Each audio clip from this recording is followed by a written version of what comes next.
বৈষম্য বিরোধী ছাত্র জনতাকে আমি অভিনন্দন জানাই।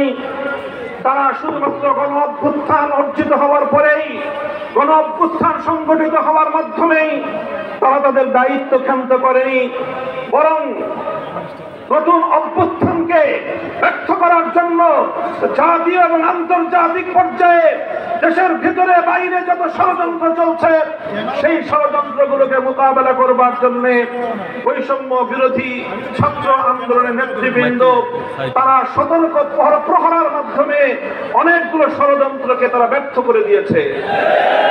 আমি দেশবাসীকে বলতে চাই, বাংলাদেশ খেলাফত মজলিস এবং তার সহযোগী সংগঠনের নেতা কর্মীদেরকে বলতে চাই, হেফাজতে ইসলাম বাংলাদেশ সহ এদেশের আলেম সমাজকে বলতে চাই, শুধু আমাদের সন্তান তুল্য ছাত্র জনতা হয়তো এই বাংলাদেশের ভিতর এবং বাহির থেকে পরিচালিত ষড়যন্ত্রকে তারা যথাযথভাবে মোকাবেলা করার ক্ষেত্রে হিমশিম খেতে পারে। এজন্য আমাদেরকে ইস্পাত কঠিন দৃঢ়তা নিয়ে মাঠে ময়দানে আমাদের উপস্থিতির জানান দিতে হবে।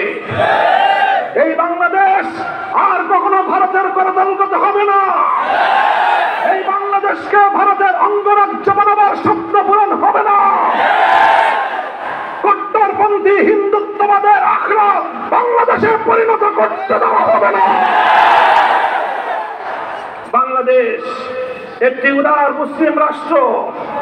শত শত বছরের আন্দোলন এবং সংগ্রামের মধ্য দিয়ে স্বাধীন বাংলার এই ভূখণ্ড অর্জিত হয়েছে। এই স্বাধীন বাংলার ভূখণ্ড অর্জন করতে গিয়ে তিনটি আধিপত্যবাদী সংগ্রামের বিরুদ্ধে আমাদেরকে অতীতে লড়াই করতে হয়েছে।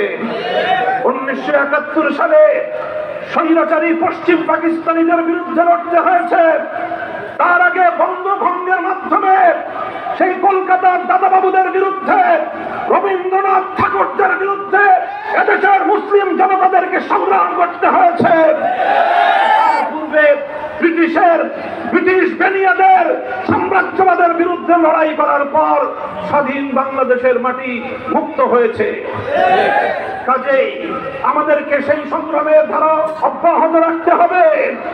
এদেশের ৯৭% মুসলমানদের ধর্মীয় চেতনাকে পদপিষ্ট করে কবির রবীন্দ্রনাথ ঠাকুরদের গান বাংলাদেশের মানুষের তাদের উপর চাপিয়ে দেওয়ার ফ্যাসিবাদী সিদ্ধান্তকে পরিবর্তন করার জন্য অন্তর্বর্তীকালীন সরকারের প্রতি আমি জোর দাবি জানাবার চেষ্টা করছি।